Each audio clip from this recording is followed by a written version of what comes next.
الحمد لله وكفى وسلام على عباده الذين اصطفى أما بعد فأعوذ بالله من الشيطان الرجيم بسم الله الرحمن الرحيم وعباد الرحمن الذين يمشون على الأرض هونا وإذا خاطبهم الجاهلون قالوا سلاما صدق الله وصدق رسوله النبي الكريم ونحن على ذلك لمن الشاهدين والشاكرين والحمد لله رب العالمين اللهم صل وسلم على سيدنا محمد النبي الأمي وعلى آله وسلم تسليما كثيرا كثيرا۔ میرے محترم دوستوں اور بزرگوں، ہمارا موضوع چل رہا تھا عباد الرحمن، اللہ کے محبوب بندوں کے حوالے سے۔ دنیا کے اندر ہر انسان چاہتا ہے کہ میں کسی نہ کسی کا محبوب بن کر زندگی گزاروں۔ ہر ایک کی چاہت ہوتی ہے کہ معاشرے میں لوگوں کو پسند آ جاؤں، مخلوق مجھے پسند کرنے لگ جائے۔ لیکن حقیقی مسلمان کی خواہش اور چاہت یہ ہوتی ہے کہ مجھے اللہ پسند کرنے لگ جائے، میں اللہ کا محبوب بن جاؤں، میں اللہ کو پسند آ جاؤں۔ اب اس چیز کے حاصل کرنے کے لیے، اس بات کے حاصل کرنے کے لیے، اس صفت کے حصول کے لیے جتنی دنیا کے اندر کام ایسے ہیں کہ جس سے انسان مسلمان اللہ کا محبوب بنتا ہے، اس کے لیے ان کو کرنا کوئی مشکل نہیں ہوتا۔ لیکن سوچ ہے نا کہ مجھے اللہ کا محبوب بننا ہے۔ آج مسلمان کی جیب میں موبائل فون تو ہے، کیوں؟ مخلوق سے رابطہ ہوتا ہے۔ تسبیح نہیں ہے، خالق سے رابطے کی چیز نہیں ہے۔ سوچ ہی نہیں ہے کہ ہر وقت میں اللہ سے رابطے میں رہوں، مخلوق سے ہر وقت رابطے میں رہوں۔ اس کے لیے جو آلات ہیں وہ تھوڑے وقت کے لیے بھی اگر مجھ سے دور ہو جائے بے چینی پریشانی ہو جاتی۔ اور اللہ سے رابطے کے لیے جو اسباب ہیں، جو طریقہ کار ہے اس کا، جو اعمال ہیں، وہ کتنا میری زندگی کے اندر۔ کیا ہم سے پہلے اللہ والے جو دنیا میں آئے تھے وہ کیا کرتے تھے؟ ان کی زندگی میں کیا ہم سے زیادہ وسائل تھے؟ کیا ہم سے زیادہ آسانیاں اور سہولیات ان کے پاس تھیں؟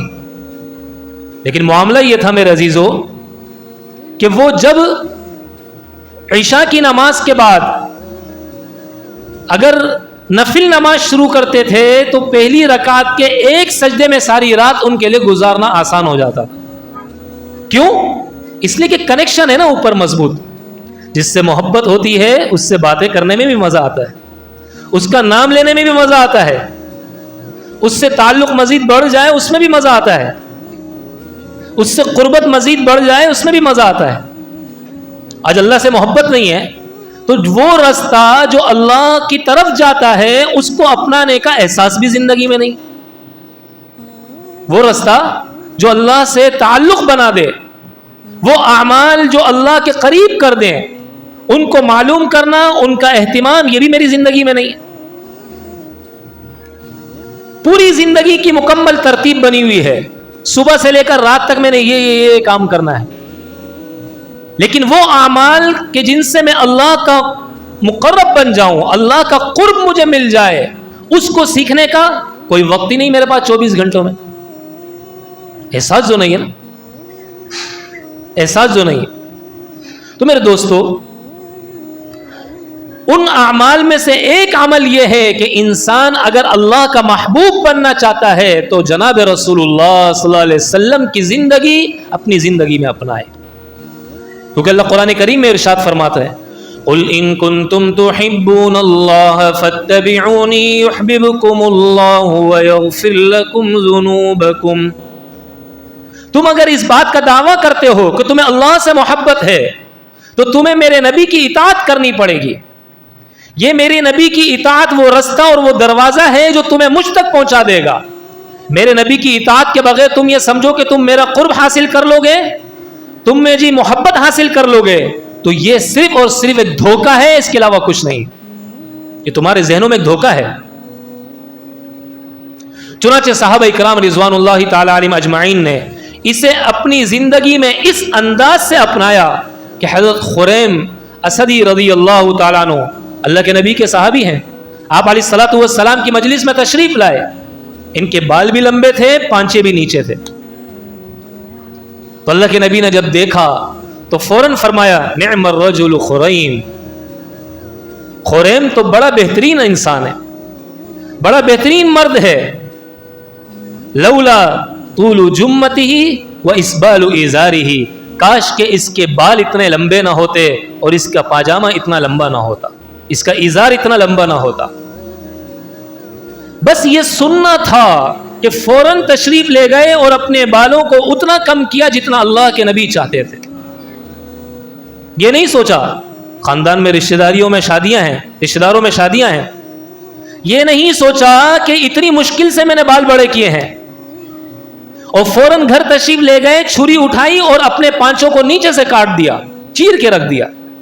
یہ نہیں سوچا کہ ابھی سلائی کرائے ہیں میں نے, نئے کپڑے ہیں, میرا نیا لباس ہے, میرے نبی کو پسند نہیں ہے تو مجھے بھی پسند نہیں ہے, میرے نبی کو میرا یہ انداز زندگی پسند نہیں تو مجھے بھی, کیونکہ یقین تھا نا کہ اگر اس کو میں نے اپنا لیا تو میں اللہ کا قرب نہیں پا سکوں گا. یہ میرا کائنات کا سب سے بڑا نقصان ہے کہ میں اللہ سے دور رہ کر زندگی گزاروں. یقین تھا. وَمَن يُطِعِ اللَّهَ وَالرَّسُولَ فَقَدْ فَازَ فَوْزًا عَظِيمًا, بڑی کامیابی اسی کو ملے گی جو اللہ اور اللہ کے نبی کی 100% اطاعت کرے گا. اب اللہ اور اللہ کے نبی کی اطاعت کے لیے کتنی بڑی قربانی دینی پڑ جائے. کوئی مجھے دیکھ کر کیا کہے, مجھے کسی کو میرے کپڑے کیسے نظر آئے, میری شکل کیسی نظر آئے, لیکن مجھے میری شکل اور میرا لباس اور میرا انداز زندگی میرے اللہ کو پسند آنا چاہیے, اور وہ آئے گا نبی کی میرے نبی کی اطاعت سے, وہ آئے گا میرے نبی کی اطاعت سے. تو میرے عزیزو, صحابہ اکرام رضوان اللہ تعالی علیہم اجمعین نے اس کو اس انداز سے اپنانے کا اہتمام کیا.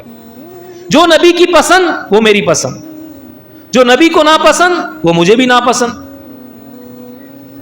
چنانچہ حضرت ابو ایوب انصاری رضی اللہ تعالیٰ عنہ اللہ کے نبی کے صحابی, اللہ کے نبی ان کے گھر میں مہمان ہے, آپ نے کھانا پکا کر پیش کیا, اس میں لہسن کی مقدار تھوڑی زیادہ ہو گئی.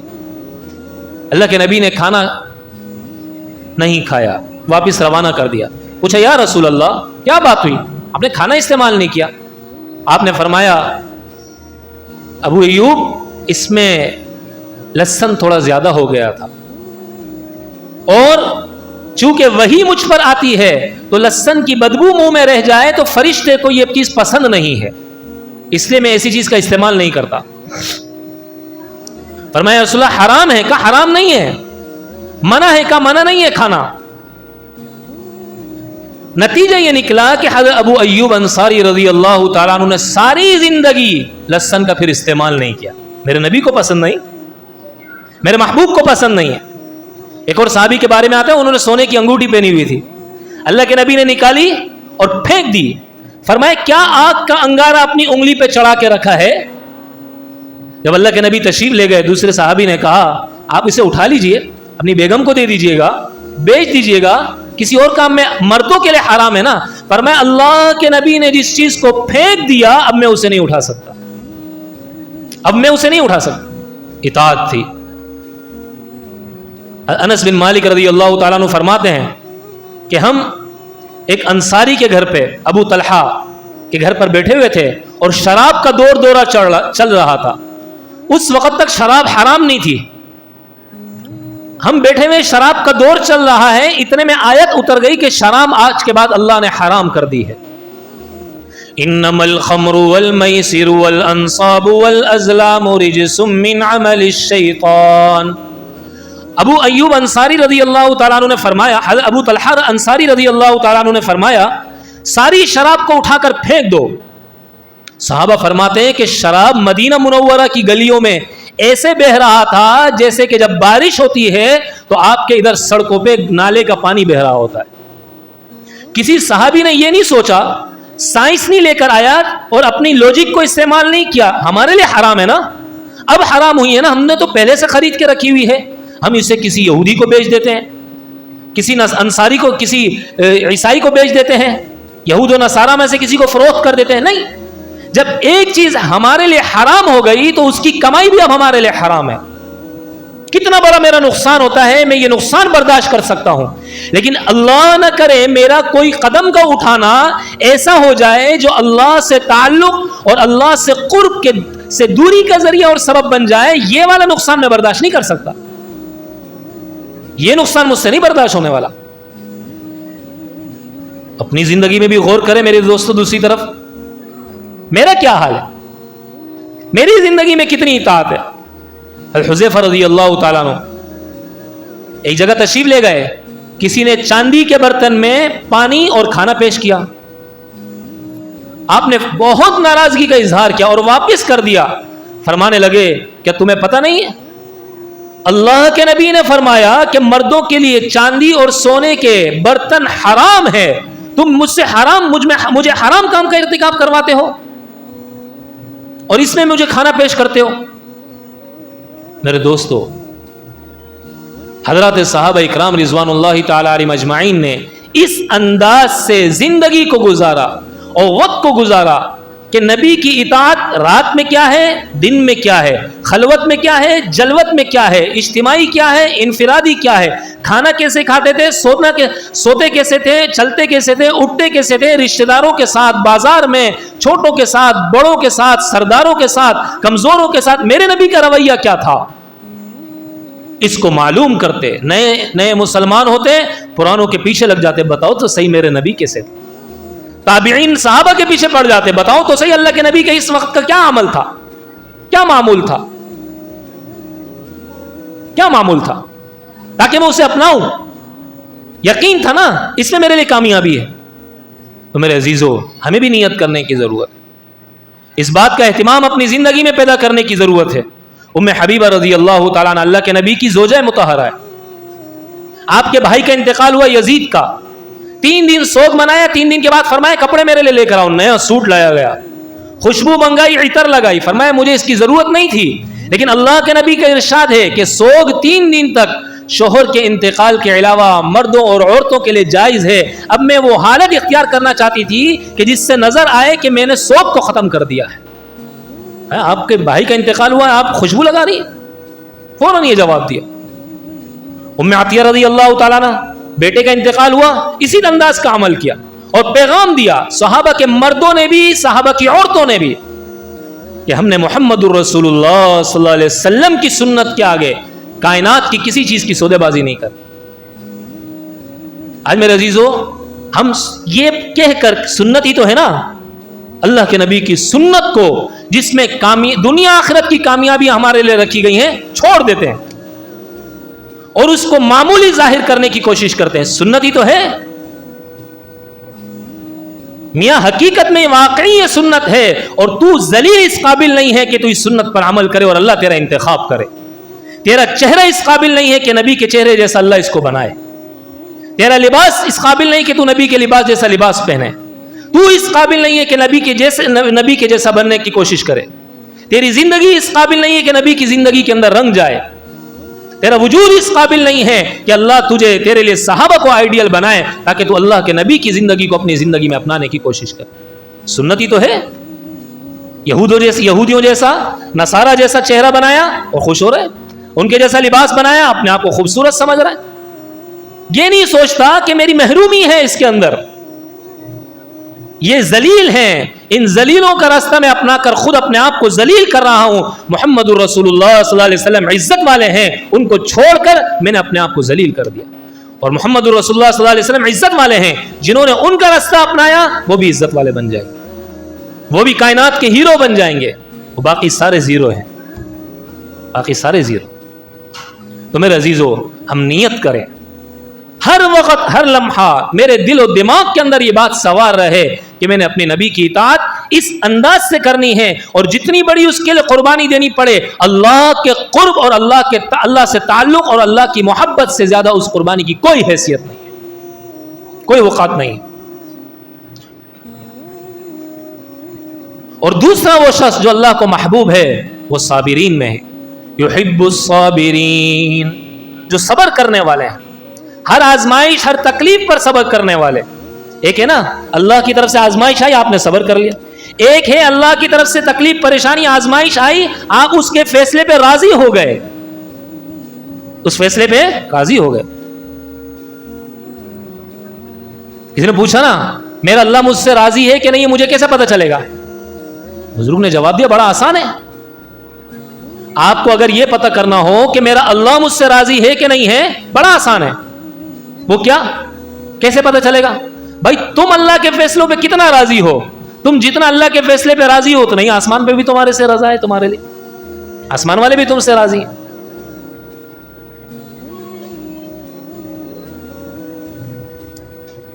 میرا اللہ کے یہاں کیا مقام ہے؟ فرمایا جتنا تیرے دل میں اللہ کا مقام ہے اتنا ہی تیرا اللہ کے یہاں مقام ہے۔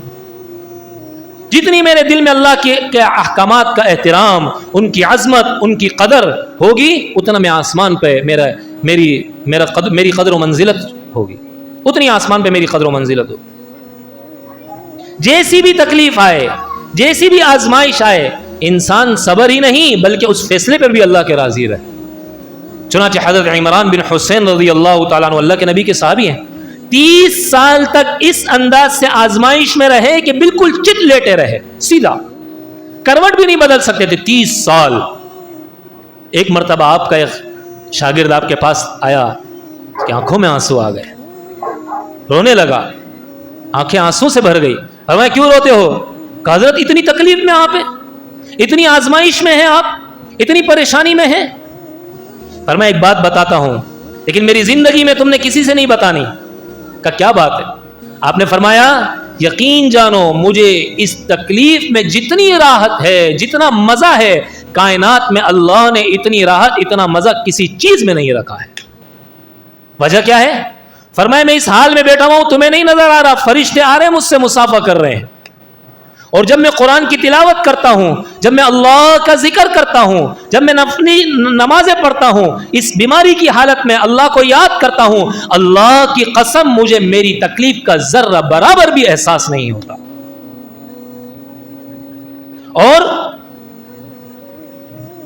یہ میرا انداز ہے اور اس پر مطمئن بیٹھے ہوئے بہترین خواب فرمایا میں دیکھتا ہوں۔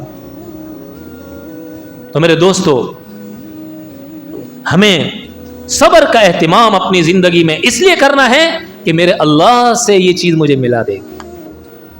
اللہ کے فیصلوں پر اس لیے راضی رہنا ہے کہ اس سے میں ان کی وجہ سے، اس آزمائش کی وجہ سے میں اللہ کے قریب ہو جاؤں گا، میں اللہ سے جڑ جاؤں گا۔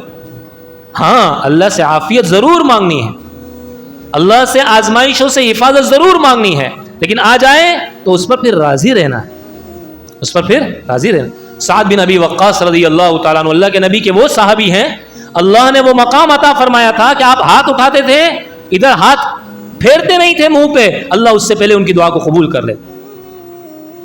بینائی آنکھوں کی چلی گئی، ساتھیوں نے کہا حضرت آپ تو مستجاب الدعوات ہیں، ہاتھ اٹھائیں ابھی اللہ آپ کی بینائی کو واپس لوٹا دے گا۔ فرمایا ایسا نہیں ہو سکتا، جو میرے اللہ کا فیصلہ ہے میں اس پر راضی ہوں۔ اپنے لیے کہ میری آنکھوں کی بینائی آ جائے کبھی دعا نہیں فرمائی، کوئی دعا نہیں کی۔ یہ حال تھا ان حضرات کا۔ عروہ بن زبیر رضی اللہ تعالیٰ عنہ بڑے بزرگوں میں سے ہیں، تابعین میں سے ہیں، صحابی نہیں تھے۔ وقت کا بادشاہ اور خلیفہ، اس نے دیکھا کہ آپ بیمار ہیں اور آپ کے پاؤں میں ایسی تکلیف ہے کہ وہ صحیح ہو کے نہیں دے رہی۔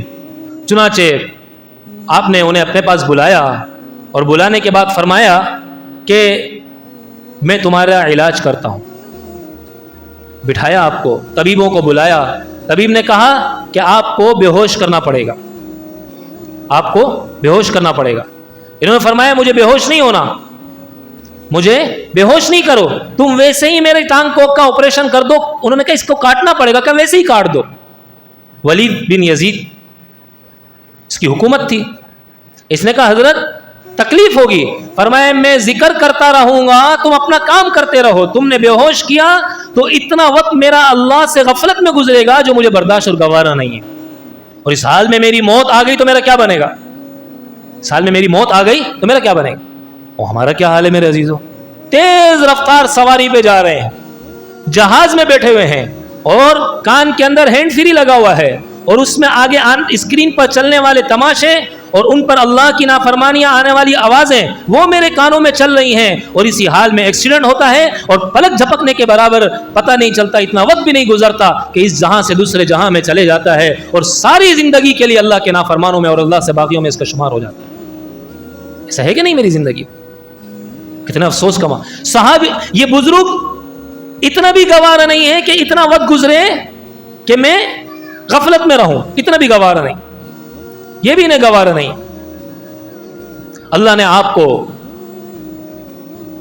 7-8 بیٹے عطا فرمائے تھے. ابھی آپریشن ہو ہی رہا تھا, انہوں نے کلہاڑے سے آپ کی ٹانگ کو کاٹا ہی تھا. اس زمانے میں تو ایسے آلات نہیں تھے نا جیسے آج کل جدید آلات آ چکے ہیں. ایک صاحب آئے اور فرمایا کہ آپ کا بیٹا چھت پہ کھیل رہا تھا, وہ گرا اور مر گیا. تو میں الحمدللہ, باقی جو میرے بچے ہیں وہ تو محفوظ رہے. اللہ چاہتا سب کو آزمائش میں ڈال دیتا, سب کو لے لیتا, باقی تو ٹھیک ہے. کائنات میں سب سے زیادہ طاقتور ذات اللہ کی ذات ہے, اور سب سے زیادہ کمزور ذات وہ انسان کی ذات ہے. یہ جوانی, یہ عہدہ, یہ منصب, یہ پیسہ, یہ دولت ایک پلک جھپکنے کے برابر بھی وقت نہیں لگے گا, اور اللہ چھین کے فٹ پاتھ پیسہ کھڑا کر دے گا کہ نشان عبرت بن جائے گا انسان. اس لیے میرے عزیزوں, آزمائشیں مانگنی نہیں چاہیے, آزمائش آئے صبر کرنا چاہیے, اللہ کے فیصلے پہ راضی رہنا چاہیے, لیکن ایسے اعمال سے بھی اپنے آپ کو بچانا چاہیے کہ جن کی بنا پر انسان پر آزمائش آ جاتی ہے. میری جوانی, میری مرضی, میرا عہدہ, میرا منصب, میرا مال, میری دولت, میری مرضی. اللہ کے آگے ان چیزوں کی کوئی حیثیت نہیں.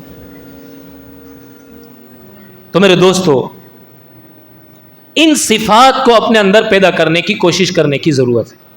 عبداللہ ابن عباس رضی اللہ تعالیٰ عنہ, اللہ کے نبی کے صحابی ہیں, جا رہے ہیں, خبر آئی کہ آپ کی بیٹی کا انتقال ہو گیا. فوراً سواری سے اترے, 2 رکعت نفل نماز ادا کی, اللہ تعالیٰ سے صبر مانگا, آگے روانہ ہو گئے. فرمایا میں نے وہ کیا جس کا قرآن نے حکم دیا, استعینوا بالصبر والصلاۃ, نماز اور صبر کے ذریعے تم اللہ سے مدد مانگو. میں اس کا مکلف تھا, میں نے یہ کر لیا, بس ختم. اس کا مکلف تھا, میں نے کر لیا. میری زندگی میں, میرے گھر کے اندر اس قسم کا حادثہ پیش آ جائے, میری زندگی میں 30 سال کیا 30 دن میں بیمار ہو جاؤں, کیسی زبان ہو جاتی ہے, کیا حال ہو جاتا ہے. حضرت اقدس مفتی اعظم پاکستان حضرت مولانا مفتی محمد شفیع عثمانی صاحب دامت رحمۃ اللہ علیہ, جو حضرت شیخ الاسلام مفتی محمد تقی عثمانی صاحب دامت برکاتہم العالیہ کے والد محترم تھے. آپ کی بیٹی, اس کے دانت میں درد ہوا, تکلیف ہوئی, بہت زیادہ عمر ہو گئی تھی, 60 کے لگ بھگ کچھ عمر تھی. نے فرمایا کہ ابا جب یہ دانت آتے ہیں تو بھی تکلیف دیتے ہیں اور جب جاتے ہیں تو بھی تکلیف دیتے ہیں. فرمانے لگے بیٹی یہ تو کہہ رہی ہو کہ دانت آتے ہیں تو بھی تکلیف دیتے ہیں, جاتے ہیں تو بھی تکلیف دیتے ہیں, اس پر اللہ کا شکر نہیں ادا کر رہی کہ اتنے سال زندگی کے جو اللہ کی اس نعمت کو استعمال کیا, اس کا کوئی احساس نہیں, اس کا کوئی تمہارے ذہن میں خیال نہیں آتا. میرے عزیزو, نیکی کا کرنا, نیک بننے کی کوشش کرنا, توبہ کا اہتمام زندگی کے اندر کرنا, یہ 2 ہم نے پچھلی جمعے بیان کیا. اور تیسری بات, اللہ کے نبی کی اطاعت کا زندگی کے اندر اپنانا. آزمائش آ جائے اس پر صبر کا کرنا. یہ وہ افعال ہیں جو انسان کو اللہ کے قریب کر دیں گے, یہ وہ اعمال ہیں جو انسان کا اللہ سے تعلق جوڑ دیں گے. اس لیے ہمیں کوشش کرنی چاہیے کہ ہم زندگی کے اندر اس کو اپنانے کا اہتمام کریں, اپنے ارد گرد کا ماحول اس طرح کا بنائیں, اور ہر وقت میری سوچ ہو, ہر وقت میں اپنا آڈٹ کرتا, اپنے آپ کو پرکھتا رہوں کہ میرا کتنا اللہ سے قرب ہوا, میرا کتنا اللہ سے تعلق بڑھا, میں کتنا اللہ کے نزدیک ہوا, میرے دل میں اللہ کی محبت کتنی بڑی, مجھے نمازوں میں, سجدوں میں, دعاؤں میں, ذکر و اذکار میں کتنا مزہ آنے لگا. کتنی لذت آتی ہے جب یہ چیز میرے عزیزوں ہماری زندگی کے اندر آئے گی. آپ یقین جانیے ہماری پرواز اتنی تیز ہو جائے گی, پھر جو مسجدوں میں دل نہیں لگتا نا, پھر مسجدوں کے علاوہ دل نہیں لگتا. جیسے مچھلی پانی کے باہر تڑپتی ہے, مومن مسجد کے باہر پھر تڑپتا ہے. صحابہ مسجد کے باہر تڑپا کرتے تھے کہ ہم جلدی مسجد میں چلے جائیں. پھر جیسے مچھلی پانی کے بغیر موت اپنی سمجھتی ہے, اس طرح یہ اعمال کے بغیر اپنی موت سمجھے گا, یہ اعمال کے بغیر اپنی موت سمجھے. تو میرے عزیزو, ہم نے کوشش کرنی ہے, انشاءاللہ ہمارا کام کوشش کرنا ہے. ہم کوشش کریں گے, اللہ رب العزت خود ہی ہمیں کامیابیوں سے سرفراز فرمائیں گے. اللہ کرے کہ اللہ تعالی ہم سب کو کہنے سننے سے زیادہ عمل والا, سمجھنے والا اور دوسروں تک پہنچانے والا بنائے. وآخر دعوانا ان الحمد للہ رب العالمین.